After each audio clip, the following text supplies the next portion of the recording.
निम्नलिखित में से कौन से व्यंजक इस संख्या के समान है?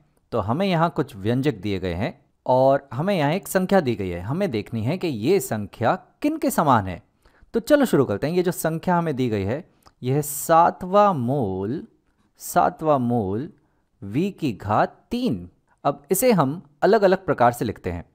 अब हम जानते हैं कि जो सातवां मूल है वो दरअसल हम लिख सकते हैं घात के रूप में। सातवां मूल घात के रूप में लिखा जाता है 1/7। और यहाँ पे हमारे पास v का घन v की घात 3। और यहाँ पे मैं देख रहा हूँ कि ये है v की घात 3 और उसकी घात 1/7। जब घात की भी घात दी जाती है तो हम उन दोनों घातों को गुणा कर सकते हैं। तो यहाँ हमें मिलेगा v की घात 3 गुणा 1/7 जो बराबर होगा v की घात 3/7 के। तो इस संख्या को मैं इस अलग अलग तरीके से लिख सकता हूँ यहाँ पे। अब देखते हैं इसमें से कौन सी संख्या समान है। तो ये तो कुछ अलग लग रही है।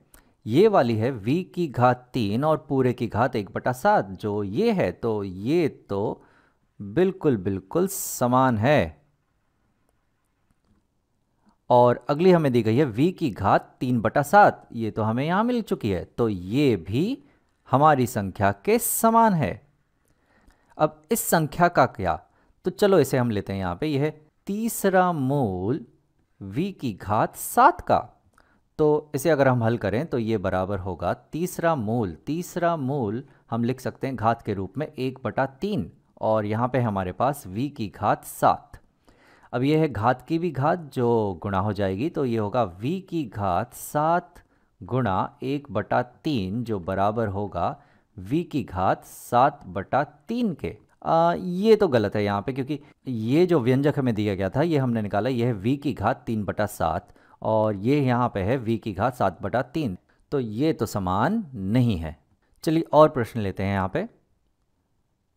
तो ये अगला प्रश्न है, हमें दिया गया है कि अगर छठवां मूल g की घात 5 बराबर है g की घात d, जहाँ पे g 0 या उससे बड़ा है, तो d का मान हमें निकालना है d का मान। तो चलो शुरू करते हैं। हमें दिया गया है छठवां मूल g की घात 5 का। अब छठवां मूल जो है वो घात के रूप में हम लिख सकते हैं। छठवां मूल घात के रूप में लिखा जाता है 1/6 और यहाँ पे हमारे पास g की घात 5। अब ये घात की भी घात है जो गुणा हो जाएगी, तो ये होगी g की घात 5 गुणा 1/6 जो बराबर होगा g की घात 5/6 के। तो ये जो संख्या है ये हमें आ रही है g की घात 5/6, पर ये हमें दी गई है कि ये है दरअसल g की घात d। तो इसे मैं यहाँ लिखता हूँ कि ये g की घात d। अब यहाँ पे जो दो आधार हैं वो तो समान हैं g, तो इनकी जो घात होगी वो भी समान होनी चाहिए। तो हमें यहाँ मिल रहा है कि 5/6 बराबर है d के, या कह सकते हैं कि d का जो मान है वो है 5/6। तो ये हो गया। चलो एक और प्रश्न लेते हैं। तो अगला प्रश्न हमारा ये रहा। हमें दिया गया कि अगर 1/7वां मूल x का बराबर है x की घात d के, जहाँ पे x जो है वो 0 नहीं होना चाहिए, तो d का मान निकालिए। तो हमें निकालना है d का मान। तो चलो इस समीकरण के बाईं तरफ की संख्या ले लेते हैं। तो यह है 1/7वां मूल x का। अब सबसे पहले तो जो हम जानते हैं कि ये जो 7वां मूल है इसे हम घात के रूप में लिख सकते हैं। ये 7वां मूल घात के रूप में लिखा जाता है 1/7। तो जो 7वां मूल है x का वो हो जाएगी x की घात 1/7। अब यहाँ पे मुझे एक नियम याद आ रहा है घातांकों का, जो हम जानते हैं कि अगर हमें दिया गया है a की घात ऋण b, तो उसे हम लिख सकते हैं कि ये बराबर होता है 1/a की घात b। तो यहाँ पे मुझे कुछ ऐसा ही दिख रहा है ये वाले रूप में, कि यहाँ पे है 1/x की घात 1/7, तो इसे हम लिख सकते हैं कि ये बराबर है x की घात ऋण 1/7 के। तो जी हाँ, इसे हम इस तरीके से लिख सकते हैं। और हमें ये जो संख्या है ये दरअसल दी गई थी x की घात d, तो यहाँ मैं ये लिख देता हूँ कि ये बराबर है x की घात d के। अब देख रहे हो कि दोनों के आधार बराबर हैं x, तो इनकी जो घात है वो बराबर होनी चाहिए।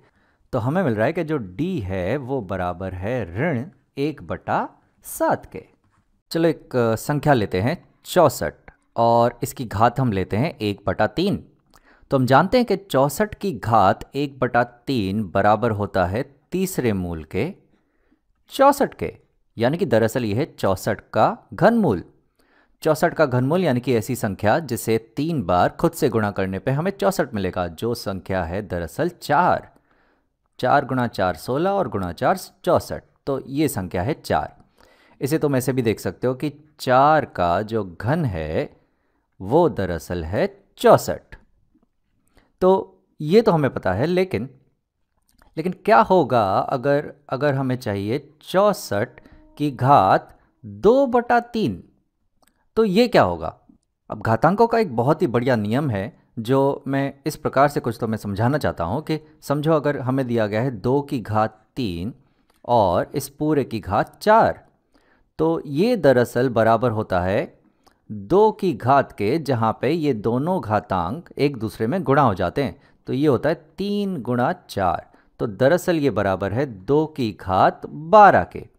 इसे हम ऐसे भी देख सकते हैं कि ये जो 2 की घात है 12, ये दरअसल है 2 की घात 4 और इस पूरे की घात 3। तो ऐसे हम इसे देख सकते हैं कि अगर घात की भी घात दी गई है तो दरअसल वो घातांकों का गुणाकार होता है। तो उल्टा भी हम सोच सकते हैं, अगर घातांकों का गुणाकार है तो वो हम घात की भी घात के रूप में लिख सकते हैं। तो चलो वही काम हम यहाँ करते हैं। यहाँ पे हमें दिया गया है 64 की घात 2/3, तो ये बराबर है दरअसल 64 की घात 2 गुणा 1/3 के। अब इसे हम लिख सकते हैं कि ये 64 की घात 1/3 और इस पूरे की घात है 2। तो ये काफ़ी आसान हो जाएगा हमारे लिए। अभी अभी हमने यहाँ पे देखा कि 64 की घात 1/3 तो दरअसल बराबर है 4 के, तो ये जो संख्या है ये बराबर हो जाएगी 4 के, और इसके बाद हमें लेना है इसका वर्ग, इसकी घात है 2। अब 4 की घात 2, ये तो हम जानते हैं 4 का वर्ग है 16। चलो अब एक बहुत ही बढ़िया सी संख्या देता हूँ, इसे तुम खुद से हल करने की कोशिश करो। तो वो संख्या है 8/27 और इस पूरे की घात है ऋण 2/3। तो मैं चाहता हूं कि तुम इस वीडियो को यहाँ रोको और इसे खुद से हल करके वापस आओ। तो चलो देखते हैं। अब ये हमने किया है कि अगर हमें ऋणात्मक घात दी गई है तो उसे हम धनात्मक घात में बदल सकते हैं इस संख्या का व्युत्क्रम लेके। तो चलो वो हम कर लेते हैं। तो ये बराबर हो जाएगा 27/8 के, इसका व्युत्क्रम ले लिया तो इसकी जो घात है वो हो जाती है धनात्मक, तो ये हो जाएगी 2/3। अब एक और घातांकों का बहुत ही बढ़िया नियम है कि अंश और हर दोनों की घात अगर हमें एक ही दी गई है तो इसे हम अलग अलग लिख सकते हैं इस तरीके से कि ये बराबर है 27 की घात 2/3 और इस पूरे के नीचे आएगा यहाँ पे हमारे पास 8 की घात 2/3। तो अब हमारे पास अंश और हल दोनों में ही घात हो गई है 2/3, और 2/3 घात तो हम यहाँ करके आए हैं कि 2/3 घात को हम ऐसे लिख सकते हैं कि घात 1/3 इस पूरे की घात 2। तो चलो इसे ऐसे लिख लेते हैं। तो ये बराबर हो जाएगा 27 की घात 1/3 और इस पूरे की घात 2, और यहाँ हर में हमें मिलेगा 8 की घात 1/3 और इस पूरे की घात 2। तो ये बराबर हो जाएगा 27 की घात 1/3, यानी ऐसी संख्या जिसे 3 बार गुणा करने पे हमें 27 मिले। तो वो संख्या क्या है? वो संख्या है 3, क्योंकि 3 को जब हम 3 बार गुणा करेंगे तो हमें मिलता है 27। तो 27 की घात 1/3 होगा 3। तो ये संख्या हमें यहाँ पे मिल गई 3, और इसकी घात है यहाँ पे 2, और हर में हमें चाहिए 8 की घात 1/3 यानी ऐसी संख्या जिसे हम 3 बार खुद से गुणा करें तो हमें 8 मिलना चाहिए, तो वो संख्या है 2, क्योंकि 2 गुणा 2 4 और गुणा 2 होता है 8। तो हर में हमारे पास मिलने वाला है यहाँ पे हमें 2, और इस पूरे की घात यहाँ पे ये दी गई है, ये है 2। तो अब ये बराबर हो गया 3 की घात 2 के, जो बराबर है 9, और हर में हमारे पास है 2 की घात 2 के, जो बराबर है 4। तो ये जो संख्या हमें दी गई थी ये थी 9/4। आओ हम तुम मिलकर अभी करें सुरक्षा हम सब की, हाथों को करें सैनिटाइज, 2 गज हो दूरी है सबसे जरूरी, पहनो मास्क जब भी बाहर जाएं, फोन पे ही पूछे सबका हाल चाल, घर से ना निकले कोशिश करें, घर से ना निकले कोशिश करें, ना छुए चेहरे को हाथों से, आओ हम तुम मिलकर भी करें सुरक्षा हम सब की, आओ हम तुम मिलकर अभी करें सुरक्षा हम सब की।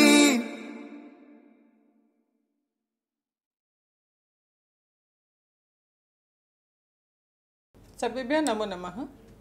पुनः अहं डॉक्टर पल्लवी भवन्तः समक्षे उपस्थिता अस्मि।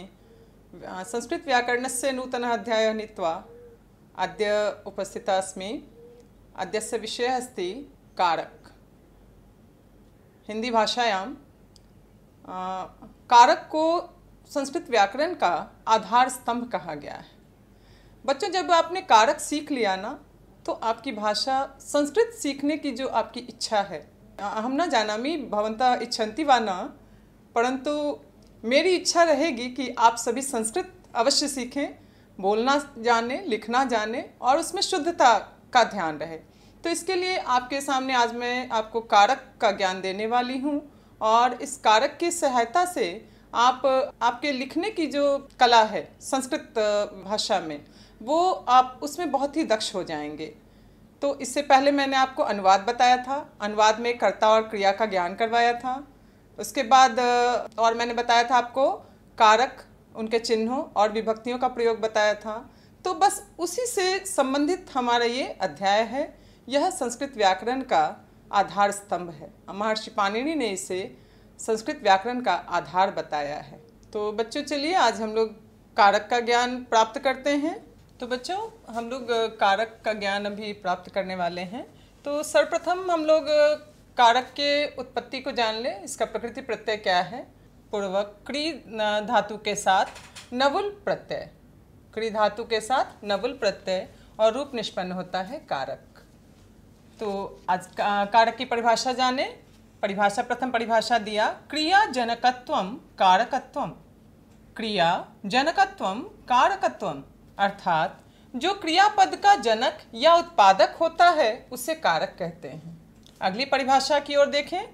क्रियान्वयी कारकम। क्रियान्वयी कारकम अर्थात क्रिया के साथ जिसका प्रत्यक्ष रूप से संबंध हो उसे कारक कहते हैं। कारक में ये सबसे महत्वपूर्ण बात है बच्चों कि क्रिया के साथ प्रत्यक्ष संबंध होना, ये कारक की विशेषता होती है। अब जब प्रत्यक्ष संबंध नहीं होगा तो वो कारक नहीं कहलाएगा। इसके बारे में फिर आगे हम लोग देखें। संस्कृत में कारकों की संख्या के लिए एक श्लोक के माध्यम से इसे बताया गया है। कर्ता कर्म च करणम च संप्रदानम तथैव च अपदानाधिकरणे चेत्याहु कारकानि षट्। अर्थात पुनः एक बार देखें।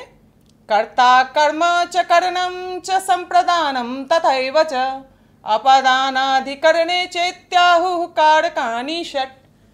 कहने का तात्पर्य यह है, इसमें इस श्लोक के माध्यम से आपको कारक के कितने भेद होते हैं, उसकी कितनी संख्या है, इस चीज़ को बताया गया है। प्रथम बताया उसने कर्ता कारक, द्वितीय है कर्म कारक, तृतीय है करण कारक, चतुर्थ संप्रदान कारक, पंचम जो है वो है अपादान कारक, और षष्ठ जो है वो है अधिकरण कारक। कारक यही 6 हैं। तो बच्चों, इस श्लोक में आपने तो 6 ही कारक जाना, लेकिन कारक तो 8 होते हैं। आपके मन में ये जिज्ञासा तो हो रही होगी ना, तो घबराने की बात नहीं है, उन 2 की जानकारी अभी मैं दे रही हूँ आपको। संबंध और संबोधन। संबंध और संबोधन का क्रिया के साथ प्रत्यक्ष संबंध नहीं होने के कारण उन्हें कारक के अंतर्गत नहीं रखा गया है। इन दोनों का प्रयोग कहाँ करेंगे फिर, ये भी तो प्रश्न उठता है। तो इन दोनों का प्रयोग हम अनुवाद की सुविधा के लिए इन दोनों को हम अनुवाद वाले ही श्रेणी में रखेंगे। बस इनकी उपयोगिता केवल अनुवाद में है, बाकी जगह हम कारक की संख्या 6 ही जानेंगे। तो बच्चों अब हम लोग आगे फिर बढ़ें। इसमें आपने कारक की परिभाषा समझ ली, आपने उसके भेदों को जान लिया, तो अब हमें उनके चिन्हों से भी परिचित होना है। ऐसे आप परिचित तो हो ही चुके हैं अनुवाद वाले अध्याय में, तो चलिए पुनः एक बार फिर से इनसे परिचय प्राप्त करें। जैसे आप देख रहे हो बच्चों, विभक्तियाँ, कारक और उनके चिन्ह, इनसे तो आप पूर्व में भी परिचित हो चुके हैं, है ना। तो पहले कॉलम में क्या देख रहे हैं हम, विभक्तियों को देख रहे हैं, दूसरे में कारक के नामों को देख रहे हैं, और इसमें हिंदी में कारक के चिन्ह कौन से होते हैं जो कर्ता के साथ जुड़े होते हैं, कर्ता के साथ, कर्म के साथ, करण के साथ। कभी कभी ये इनविजिबल होता है, अदृश्य होता है, गौण होता है, लेकिन अभी हम लोग इनके चिन्हों को देख लें, समझ लें कि कहाँ कौन सी विभक्तियाँ लगेंगी। तो यहाँ हमने देखा प्रथमा विभक्ति, कारक कौन सा है, कर्ता कारक, अर्थात कर्ता कारक में प्रथमा विभक्ति होती है। पुनः देखें हिंदी में इसके चिन्ह कौन से होंगे, ने, से, शून्य। शून्य का क्या मतलब है, ऐसा नहीं है कि कर्ता के साथ आप शून्य लगा देंगे, नहीं। शून्य का मतलब है कभी कभी ये चिन्ह गौण रहेंगे, अदृश्य रहेंगे, वो आपको दिखेंगे नहीं। जैसे राम किताब पढ़ता है, आपने वहाँ भी आपका ने चिन्ह है, राम के साथ ने जुड़ा हुआ है, लेकिन वो क्या है, वहाँ पे शून्य रूप में है, ठीक है। पुनः दूसरा देखें, द्वितीय विभक्ति हो गई, कारक हो गया कर्म, कर्म कारक के साथ द्वितीय विभक्ति, चिन्ह क्या है, को, राम किताब को पढ़ता है, ठीक है। तीसरा देखें, तृतीय विभक्ति किसके साथ है, करण कारक के साथ, करण कारक के साथ तृतीय विभक्ति, चिन्ह हो गया से और द्वारा। चतुर्थी विभक्ति संप्रदान कारक के साथ, चिन्ह हो गया को, के लिए। पुनः अपादान कारक पंचमी विभक्ति, अर्थात अपादान कारक में पंचमी विभक्ति, यहाँ चिन्ह हो गया से। अब से आपने तृतीया में भी, करण में भी देखा, अपादान में भी देखा, लेकिन करण क्या है, ये कनेक्टिंग है, हेल्पिंग है, मतलब ये जोड़ने का काम करेगा, सहायता का काम करेगा। और ये अपादान क्या करेगा, ये आपको अलग करने का काम करेगा। जैसे वह घर से विद्यालय आता है, अर्थात कहाँ से वो अलग हुआ, घर से, तो अपादान उसका कहाँ से हो रहा है, घर से, तो ये अलग करेगा, अलगाव में अपादान कारक, उसमें पंचमी विभक्ति। और संबंध को तो हमने अनुवाद के लिए रखा है, बताया ही आपको, तो इसमें षष्ठी विभक्ति होती है, चिन्ह होते हैं का, के, की, रा, रे, री। कहने का तात्पर्य क्या होगा, इसका वाक्य में किस तरह प्रयोग देखेंगे, उसका, उसके, उसकी, मेरा, मेरी, मेरे, इस तरह से इसका प्रयोग होता है। तो इस संबंध में षष्ठी विभक्ति का प्रयोग करते हैं। पुनः आगे बढ़ें, अधिकरण कारक, अधिकरण में सप्तमी विभक्ति हो गई, और चिन्ह कौन सा हो गया, में और पर, में और पर। जैसे वह घर में है, आधार क्या है उसका, कहाँ है वो, घर में, तो अधिकरण का चिन्ह हो गया, इसमें कौन सी विभक्ति हो गई, सप्तमी। और अंतिम हमारा है संबोधन, संबोधन में विभक्ति प्रथमा होती है, और इसके चिन्ह हैं हे, अरे, अहो, ठीक है। तो इस प्रकार से हमने कारक के चिन्हों को देखा और इनकी विभक्तियों को देखा। अब आगे हम लोग पुनः कर्ता कारक से उसके सूत्रों को जानेंगे, कितने सूत्र हैं, कि कहाँ कहाँ कर्ता कारक और उसमें प्रथमा विभक्ति का प्रयोग होगा, इनको हम लोग जानेंगे। तो बच्चों अब हम लोग जैसा कि मैंने बताया, अब कर्ता कारक के सूत्रों को जानेंगे, कहाँ कहाँ आखिर ये प्रथमा विभक्ति का प्रयोग होता है, तो इन सभी का अभी हम लोग जानकारी प्राप्त करेंगे। कर्ता कारक प्रथमा विभक्ति, पहला सूत्र है हमारा कर्तरी प्रथमा, जैसा कि आपको बोलने से स्पष्ट हो रहा है ना, कर्तरी प्रथमा अर्थात कर्ता कारक में प्रथमा विभक्ति होती है। जैसे राम लेख लिखता है, लिखने का काम कौन कर रहा है? लेख लिखने का काम कौन कर रहा है? राम कर रहा है। तो यहाँ राम, राम में क्या हो जाएगा? प्रथमा विभक्ति। अब ये एक प्रश्न है आपके मन में ये उठना चाहिए कि प्रथमा विभक्ति है तो इसमें विसर्ग लगाना है। अगर एक वचन है तो विसर्ग लगा दिया, और द्विवचन होगा तो क्या करेंगे? तो यहाँ आपके लिए गृह कार्य है कि आपको कुछ शब्द रूपों को याद करना होगा। शब्द रूपों के लिए आपको सुप विभक्तियों को याद करना होगा, है ना। सुप विभक्तियाँ 21 हैं। सु और जस, अम और शस, टा भ्याम भिश, इंगस भ्याम भ्यस, इंगे भ्याम भ्यस, इंगसी ओस आम। इस तरह से आपकी 21 प्रत्यय हैं। इसको सुबंत के नाम से जानते हैं, और इन्हीं के आधार पर आपके जितने भी शब्द रूप हैं वो सब इसी के आधार पर लिखे गए हैं। तो कुछ शब्द रूपों का संग्रह आपको करना होगा, वो मैं बता दूंगी आपको कौन कौन से आपको शब्द रूपों को संग्रहित करना है। तो यहाँ हो गया लेख लिखने का काम किसने किया? राम ने किया। तो राम को यहाँ हमने प्रथमा विभक्ति में रख दिया, तो हमारा अनुवाद बन गया रामः लेखम लिखति, रामः लेखम लिखति। पुनः आगे देखें, श्याम पत्र पढ़ता है। पत्र पढ़ने का काम किसने किया? श्याम ने किया। तो श्याम यहाँ क्या हो गया? कर्ता हो गया, है ना। और कर्ता कारक में प्रथमा विभक्ति होती है, तो लगा दिया हमने यहाँ प्रथमा विभक्ति। श्यामः पत्रम पठति। इतना तो समझ में आया आपको। अब दूसरे सूत्र को देखें, उक्ते कर्मणि प्रथमा। उक्ते कर्मणि प्रथमा अर्थात उक्त कर्म में, अर्थात कर्मवाच्य रहने पर कर्म में प्रथमा विभक्ति होती है। अब यहाँ कर्मवाच्य की बात आ गई। कर्मवाच्य क्या है इसको समझना पड़ेगा ना। वाच्य 3 प्रकार के होते हैं। आप हिंदी व्याकरण में भी आपने पढ़ा होगा वाच्य, और इंग्लिश में आपने वॉइस पढ़ा होगा। वाच्य के 3 प्रकार हैं, कर्तृवाच्य, कर्मवाच्य और भाववाच्य। कर्तृवाच्य होता है जो साधारण वाक्य बोलते हैं, जैसे वह जाता है, वह पत्र लिखता है, मैं खाना खाती हूँ, मैं संस्कृत पढ़ती हूँ। तो इस तरह के वाक्य ये हो गए आपके कर्तृवाच्य। कर्मवाच्य में क्या होगा? बस वाच्य कहते किसे हैं? क्रिया के रूपांतरण को ही तो वाच्य कहते हैं। मतलब जो बात आपने सीधे सीधे कह दिया, कोई होगा जो आपकी बातों को घुमा के बोलेगा, उसके द्वारा पढ़ा जाता है ना।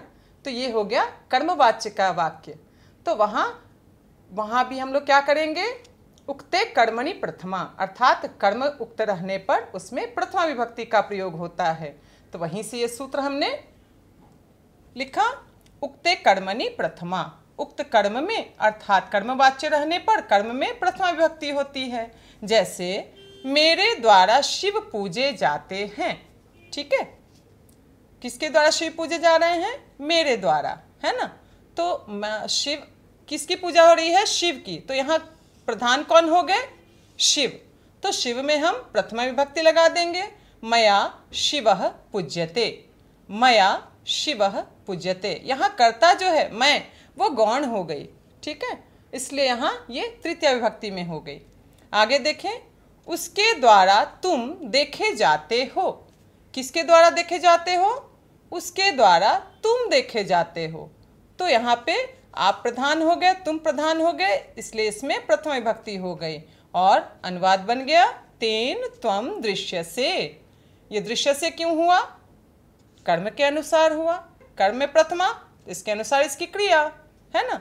तो तेन त्वम दृश्यसे। जैसा अनुवाद बनाने के क्रम में भी मैंने आपको इन नियमों से अवगत कराया था कि अनुवाद बनाने का सबसे महत्वपूर्ण नियम है कि कर्ता जिस पुरुष जिस वचन का होगा, कर्ता जिस पुरुष जिस वचन का होगा, उसकी क्रिया भी उसी पुरुष उसी वचन की होगी। जैसा आपको मैंने कर्ता और क्रिया का टेबल भी दिया था, एक नंबर के साथ, है ना, सह के साथ ती।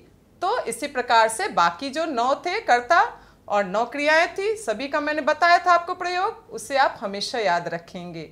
आगे बढ़ते हैं फिर। तर्हि भवन्तः जिज्ञासा जागृता जाता वा न? मम जिज्ञासा तो अस्ति। तर्हि अग्रे सरामः वयम। तो देखते हैं आगे फिर। कर्म कारक। कर्म कारक द्वितीय विभक्ति। कर्म कारक में द्वितीय विभक्ति का प्रयोग जैसा कि पूर्व में बताया मैंने। अब इससे संबंधित सूत्र। कर्तुरी इप्सिततमम कर्म। कर्तुरी इप्सिततमम कर्म। जैसा आप 2 से 3 बार जब आप पढ़ेंगे ना किसी सूत्र को या फिर किसी भी मंत्र को, श्लोक को, तो आपको थोड़े से अर्थ स्पष्ट अवश्य हो जाता है।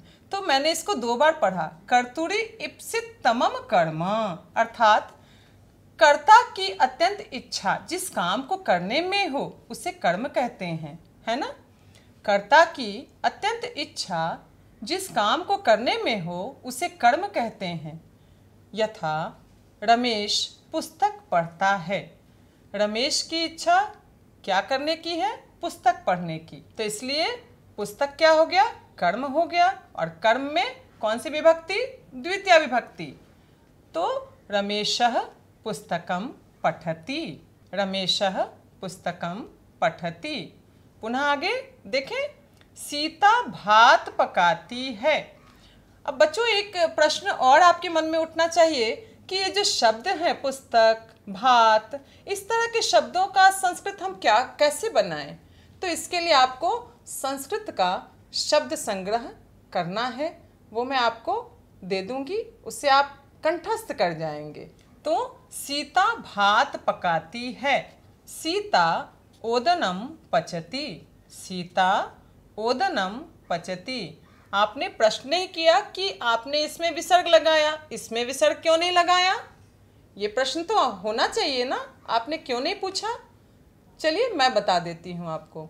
चूंकि सीता आकारांत शब्द है और आकारांत शब्द मैंने पूर्व में बताया था कि आकारांत शब्द स्त्रीलिंग होते हैं, तो उनका रूप लता के समान चलाते हैं और इसमें हमें प्रथमा विभक्ति लता, लते, लताह, तो उसी आधार पे यहाँ हमने सीता, कोई विसर्ग नहीं है, है ना, ये प्रथमा विभक्ति हो गई।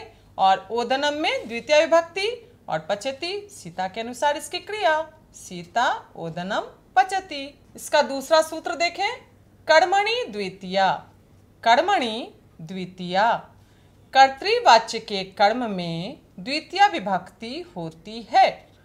वैसे तो आपको बताया ही मैंने कि जितने भी वाक्य हम दैनिक व्यवहार में लाते हैं वो सारे हमारे कर्तृवाच्य के ही वाक्य होते हैं, है ना।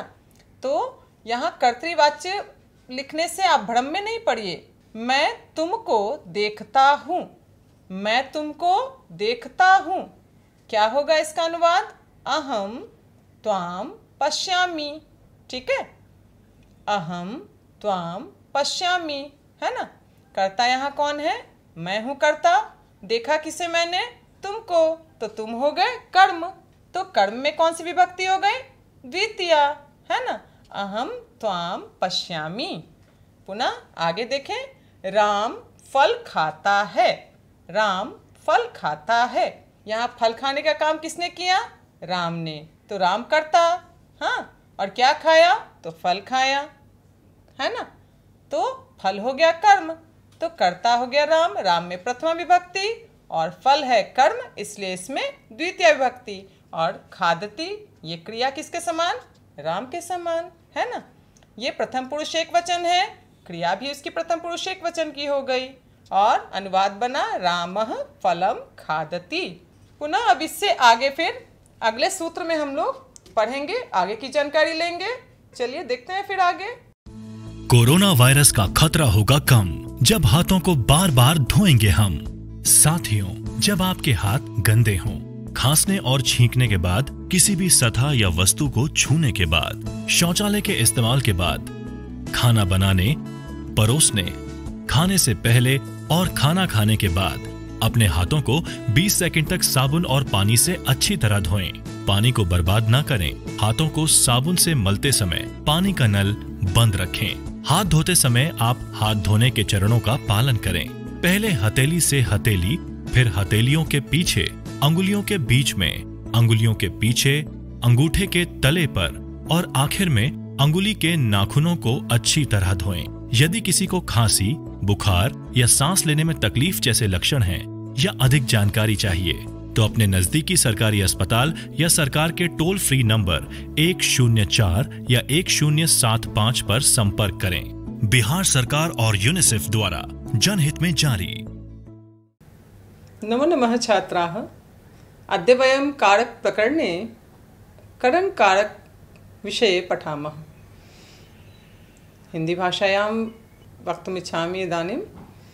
इससे पहले हमने कारक के कर्ता कारक और कर्म कारक को पढ़ा था, तो इस क्रम को आगे बढ़ाते हुए आज हम लोग करण कारक को पढ़ेंगे। और करण कारक में याद है ना कौन सी विभक्ति लगती है? जी हाँ, तृतीया विभक्ति। तो जाने हम लोग आज करण कारक को। तो बच्चों, जैसा कि बताया मैंने आपको, अब हम लोग करण कारक के बारे में जानेंगे। और याद है ना करण कारक में कौन सी विभक्ति लगती है? तृतीया विभक्ति। तो इससे संबंधित इसके सूत्रों को जानेंगे, कहाँ इनके प्रयोग होते हैं उनको जानेंगे। तो चलिए, पहला सूत्र हमारा क्या है? देखें, साधक तमम करणम। क्या है? साधक तमम करणम। नाम से ही आपको पढ़ रहे तो आपको स्पष्ट हो रहा है ना। साधक तमम करणम अर्थात क्रिया के संपादन में जो अत्यंत सहायक होता है उसे करण कहते हैं। और करण कारक में कौन सी विभक्ति होती है? तृतीया विभक्ति, है ना। और इसके उदाहरण को देखें। यथा वह कलम से लिखता है। लिखने में कौन सहायक हुआ हमारा? कलम। तो विभक्ति भी हमें कलम में ही लगानी है ना। तो क्या बनाया हमने? सह कलमेन लिखति, है ना। सह कलमेन लिखति। याद है ना, कर्ता और क्रिया कैसे रहेंगे? तो जिस पुरुष जिस वचन का कर्ता होगा उसी पुरुष उसी वचन की क्रिया भी होगी, है ना। तो वहां से हमने क्या किया? याद रखा है और बनाया, सह कलमेन लिखति। दूसरा उदाहरण देखें। राम रथ से अयोध्या जाता है। जाने का काम किससे हो रहा है? रथ से। तो सहायक कौन हुआ? रथ हुआ, है ना। और कहाँ जा रहे हैं? अयोध्या।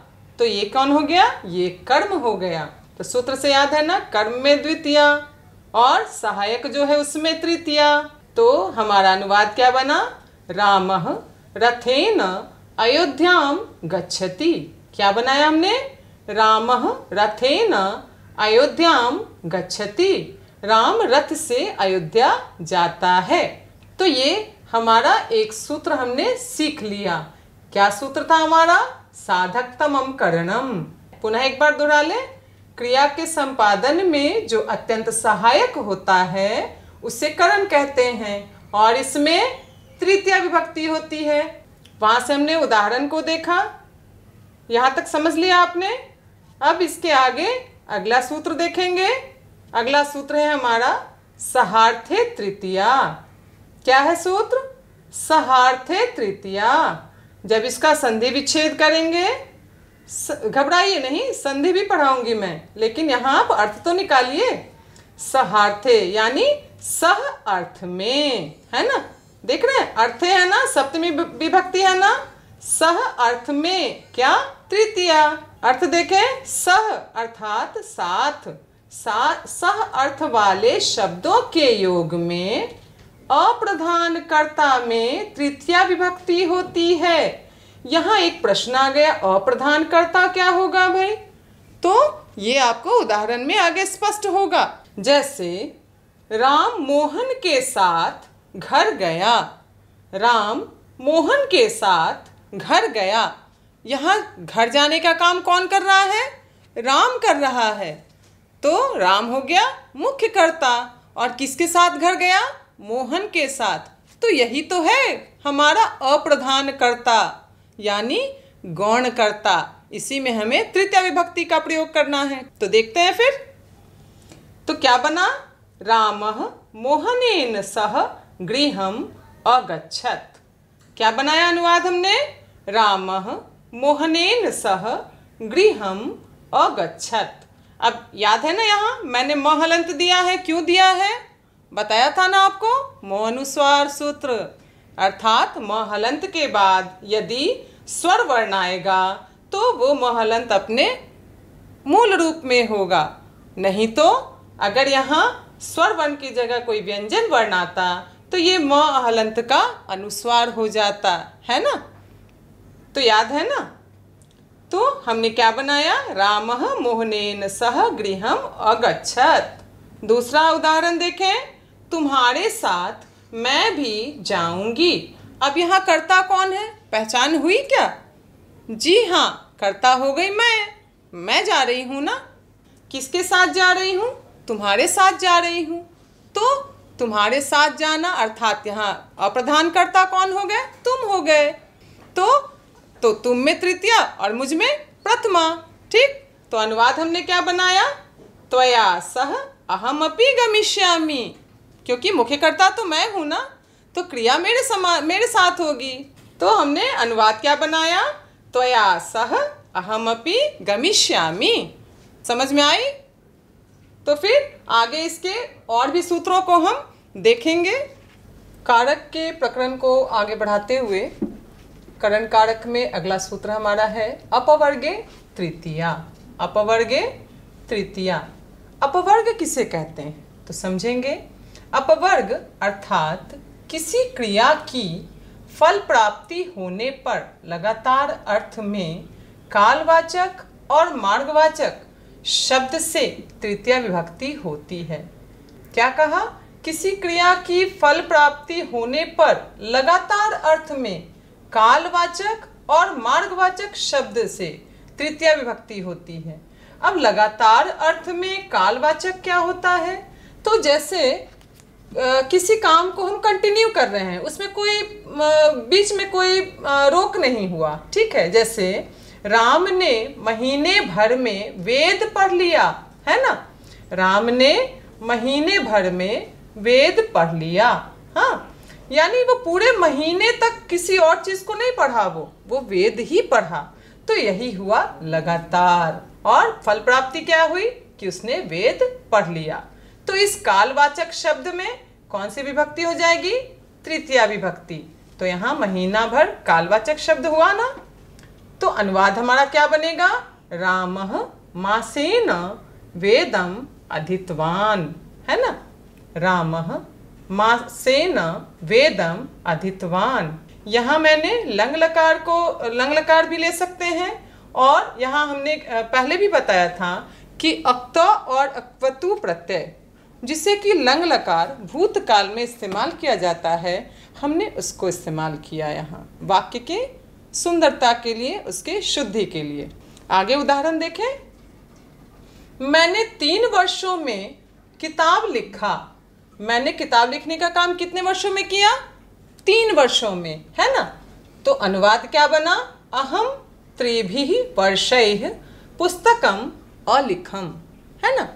अहम त्रिभिः वर्षैः पुस्तकम अलिखम, क्योंकि पुस्तक लिखना कोई आसान काम नहीं होता है। तो 3 वर्ष लग गए, है ना, लिखने में 3 वर्ष लग गए और पुस्तक तैयार हो गई। तो अनुवाद भी हमने क्या बनाया, अहम त्रिभिः वर्षैः पुस्तकम अलिखम। समझ में आया ये? तो फिर आगे देखें हम, अगला सूत्र है हमारा येनांग विकारः। क्या है, येनांग विकारः। येनांग विकारः इति येनांग विकारः, है ना। जिस अंग में विकार हो, विकार अर्थात विकृति, जिस अंग में विकार हो। तो इसका अर्थ देखें फिर, जिन अंगवाचक शब्दों में शारीरिक विकार की सूचना मिलती है उनमें तृतीया विभक्ति होती है। जिस अंगवाचक शब्दों से विकार की सूचना मिलती है उसमें तृतीया विभक्ति होती है। जैसे वह पैर से लंगड़ा है, वह पैर से लंगड़ा है। इसके किस अंग में विकार है, पैर में। पैर में विकार है ना, तभी तो वो लंगड़ा हुआ। और लंगड़ा कब होगा, एक पैर से होगा, है ना, दोनों पैरों से, तब तो वो फिर अपाहिज हो जाएगा। तो यहाँ वह पैर से लंगड़ा है। सह पादेन खंजः, सह पादेन खंजः। अगला उदाहरण देखें। बोपदेव कान से बहरा है। बोपदेव कान से बहरा है ना। तो बोपदेवः कर्णेन बधिरः, बोपदेवः कर्णेन बधिरः। इसी प्रकार से अन्य अंगवाचक शब्दों में भी हम तृतीया विभक्ति का प्रयोग करेंगे और वाक्यों को बनाएंगे। अगला फिर हम इसके आगे का सूत्र जानेंगे। तो करण कारक को पुनः आगे बढ़ाते हुए हम इसके अगले सूत्र को देखें। तो अगला सूत्र हमारा क्या है, चलिए देखते हैं फिर। तो अगला सूत्र है हमारा इत्थम भूत लक्षणे। इत्थम भूत लक्षणे अर्थात जिस चिन्ह या लक्षण विशेष के द्वारा, जिस चिन्ह या लक्षण विशेष के द्वारा किसी की विशेषता, प्रकार या परिचय सूचित हो, उस चिन्हवाचक शब्द में तृतीया विभक्ति होती है ना। कहने का तात्पर्य यह कि जिस लक्षण विशेष के द्वारा किसी का परिचय बताया जाए तो उसमें उस लक्षण विशेष में तृतीया विभक्ति का प्रयोग करते हैं। ठीक है, स्पष्ट है ना। इसका उदाहरण देखें। जैसे वह जटाओं से तपस्वी प्रतीत होता है ना। तपस्वी कैसे प्रतीत हो रहा है, तो उसकी जटाओं को देखा हमने और कह दिया कि वह तपस्वी है, साधु है ना। तो इनकी जटाओं में हम क्या करेंगे, इससे पहचान हो रही है ना, जटाओं से पहचान हो रही है कि वो तपस्वी हैं।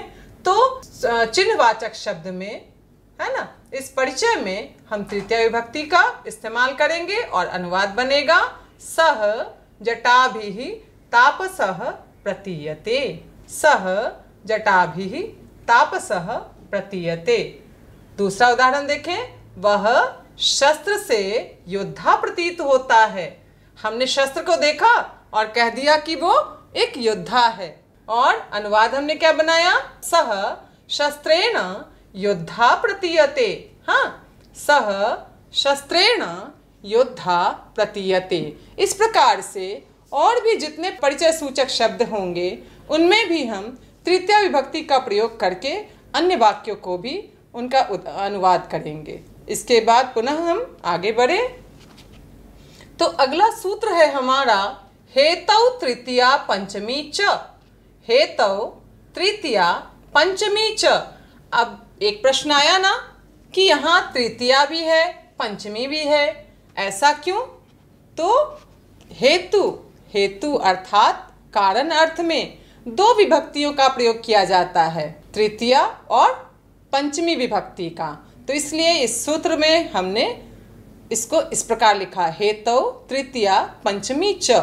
हेतु अर्थात कारण अर्थ में कोई बात बतलाई जाए तो उसमें तृतीया और पंचमी दोनों विभक्तियों का प्रयोग होता है। अर्थ स्पष्ट हो गया ना? क्या कहा? हेतु अर्थात कारण अर्थ में कोई बात बतलाई जाए तो उसमें तृतीया और पंचमी दोनों विभक्तियों का प्रयोग होता है। जैसे हम आम भाषा में भी कहते हैं ना, परिश्रम से फल की प्राप्ति होती है ना। तो वहाँ पे आपको अब संशय नहीं होना चाहिए कि परिश्रम से फल की प्राप्ति हो गई, तो परिश्रम में हमें कौन सी विभक्ति का प्रयोग करना है। बिल्कुल चिंता नहीं करनी है अब तो, क्योंकि संस्कृत तो धीरे धीरे सरल होता जा रहा है ना। अब तो ये हमारे दैनिक व्यवहार में भी आने वाला है ना। तो देखें फिर आगे हम, परिश्रम से विद्या होती है। क्या बनाया हमने, क्या कहा था? तृतीया और पंचमी दोनों हो सकता है, इन दोनों में से किसी का भी आप इस्तेमाल कर सकते हैं। तो अनुवाद हमारा क्या होगा? परिश्रमेन या परिश्रमात् विद्या भवति, है ना।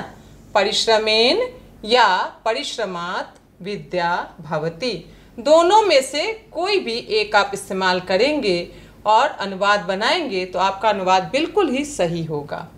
दूसरा उदाहरण देखें। दंड से घड़ा बनाया गया।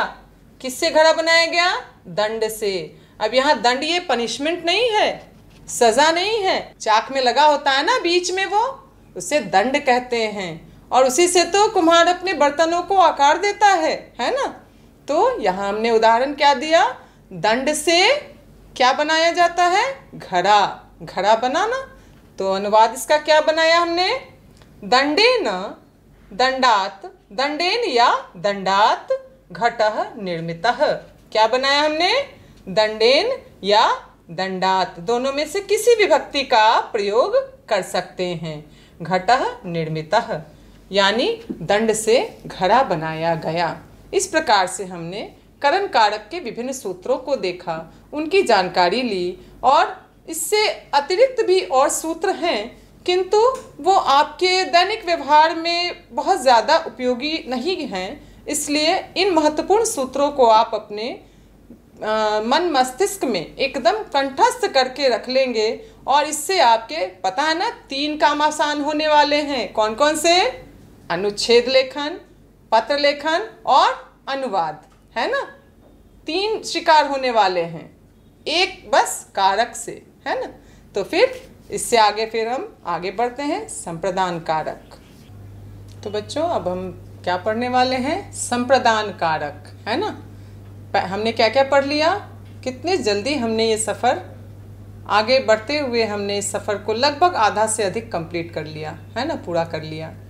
और इसमें क्या क्या पढ़ा हमने, कर्ता कारक पढ़ लिया, उसके सूत्रों को देख लिया, कर्म कारक पढ़ा, उसके सूत्रों को देखा, करण कारक भी हमने पढ़ लिया, और हम अब चौथे पायदान पे अर्थात संप्रदान कारक में पहुंच गए हैं। तो अब संप्रदान कारक को हम पढ़ते हैं। संप्रदान कारक, जैसा कि आपको मैंने विभक्तियों को भी बताया था, विभक्ति, कारक के चिन्ह और कारक को, तो उसमें भी बताया था मैंने आपको कि संप्रदान कारक में चतुर्थी विभक्ति का प्रयोग होता है, ठीक है। तो उसी संप्रदान कारक के विभिन्न सूत्रों को आज हम जानेंगे। पहला सूत्र है इस क्रम में, संप्रदाने चतुर्थी, अर्थात संप्रदान कारक में चतुर्थी विभक्ति होती है। एकदम स्पष्ट है ना। जैसे उदाहरण हो गया, वह ब्राह्मण को वस्त्र देता है।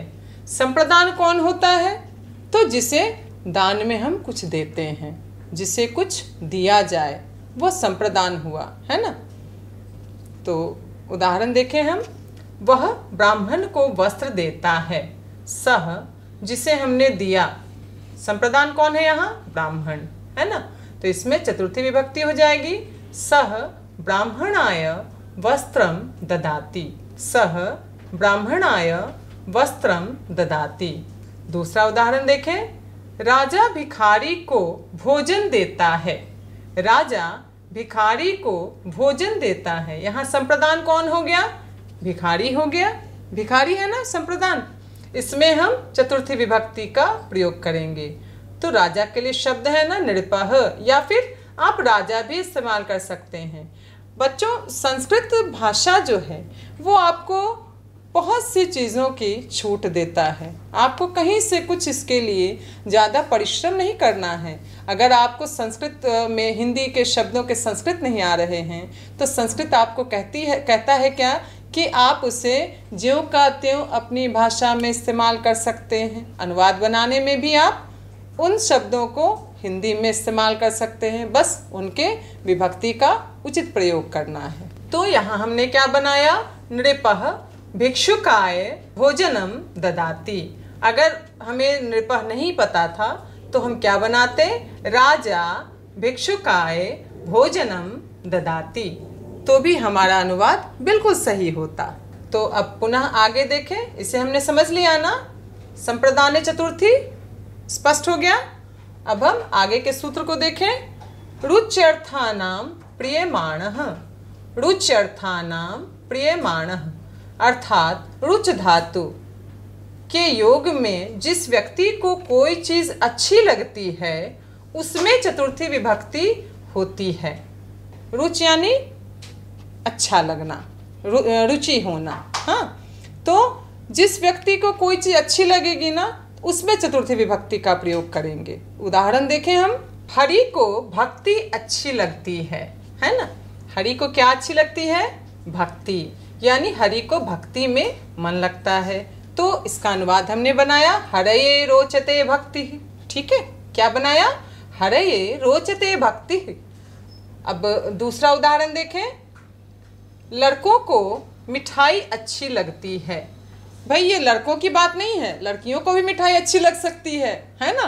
तो आप इसमें संदेह नहीं उत्पन्न करेंगे। इसका हम क्या बनाएंगे क्या बनेंगे अनुवाद? बालकेभ्यः मिष्टान्नम रोचते, या इसे ऐसे भी लिख सकते हैं, बालकेभ्यः रोचते मिष्टान्नम। तो ये आपके संप्रदान कारक के 2 सूत्रों को भी हमने देखा।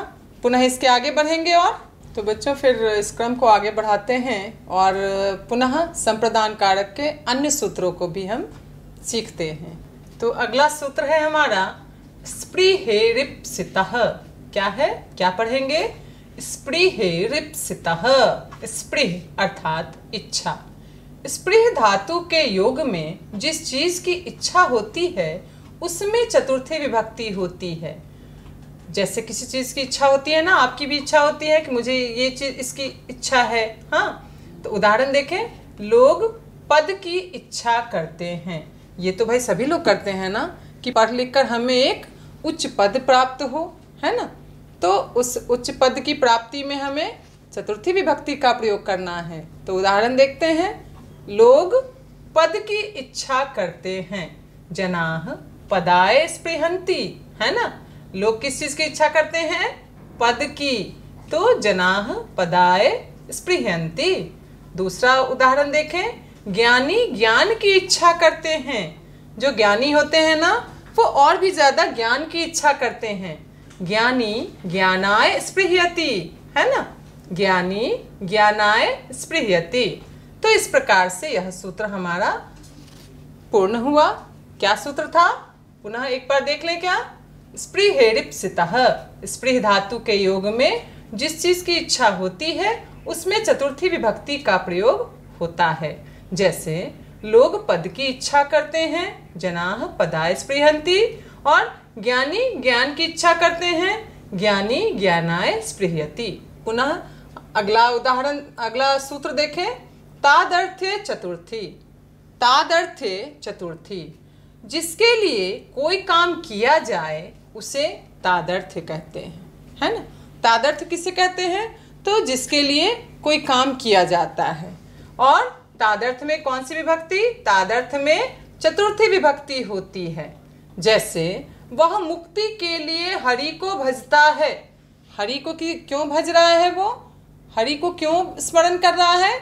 मुक्ति के लिए। वैसे भी आम व्यवहार में भी तो भक्ति क्यों करते हैं हम? क्यों करते हैं? मोक्ष के लिए, मुक्ति के लिए। तो यहाँ भी उसने हरि की भक्ति क्यों की? मुक्ति के लिए की। तो देखें इसका उदाहरण, वह मुक्ति के लिए हरि को भजता है। सह मुक्तये हरिम भजति, है ना। क्या बना? सह मुक्तये हरिम भजति। पुनः दूसरा उदाहरण देखें, राम अध्ययन के लिए यहाँ रहता है। राम अध्ययन के लिए यहाँ रहता है। तो अध्ययन किसके लिए रहा? अध्ययन के लिए। तो अनुवाद हमने क्या बनाया? रामः अध्ययनाय अत्र वसति।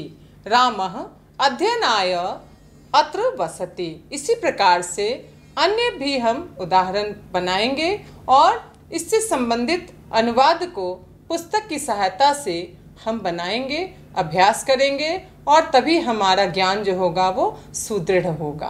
तो इस प्रकार से हमने कारक के 4 भेदों को जान लिया है अब तक। कर्ता कारक, कर्म कारक, करण कारक और संप्रदान कारक। और इन पे आधारित जितने भी अभ्यास होंगे, संस्कृत व्याकरण की पुस्तक अगर आपके पास उपलब्ध है तो मैंने पहले भी बताया था कि आप उस पुस्तक की सहायता से अनुवाद को बनाने का अभ्यास करेंगे। तो इससे आपकी भाषा भी सुदृढ़ होगी, प्रबल होगी, और आपको लिखने में भी बड़ा आनंद आएगा।